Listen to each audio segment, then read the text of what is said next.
Assalamu alaikum everybody. How are you? Hope you are well by the grace of Almighty Allah. I am also well by His grace. Dear viewers, this is Kausar before you. Dear learners, today we are going to memorize some important appropriate preposition. Okay, dear learners, no more talk. Let's get started our class. আমরা আজকে কিছু গুরুত্বপূর্ণ preposition মুখস্থ করব। মূলত সকল ক্লাসের জন্য এটা উপযুক্ত। মোটামুটি ক্লাস 6 থেকে যারা ডিগ্রি বা ফার্স্ট লেভেলের স্টুডেন্ট সবার জন্য। কথা না বলে আমরা ক্লাস শুরু করি।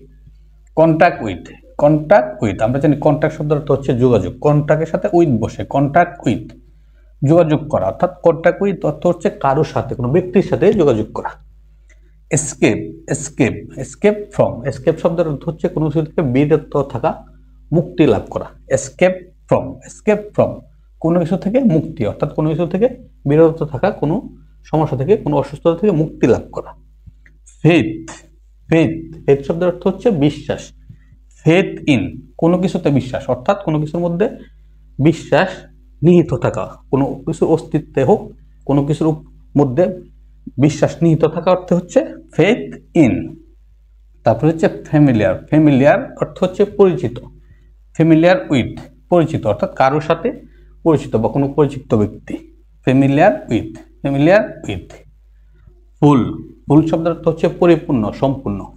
ফুল অফ কোনো কিছুতে পূর্ণ। ফুল অফ কোনো কিছুতে পূর্ণ। গেট রাইড অফ মুক্তি পাওয়া, অর্থাৎ গেট রাইড অফ অর্থ হচ্ছে কোনো কিছু থেকে মুক্তি পাওয়া। গেট রাইড অফ কোনো কিছু থেকে মুক্তি পাওয়া।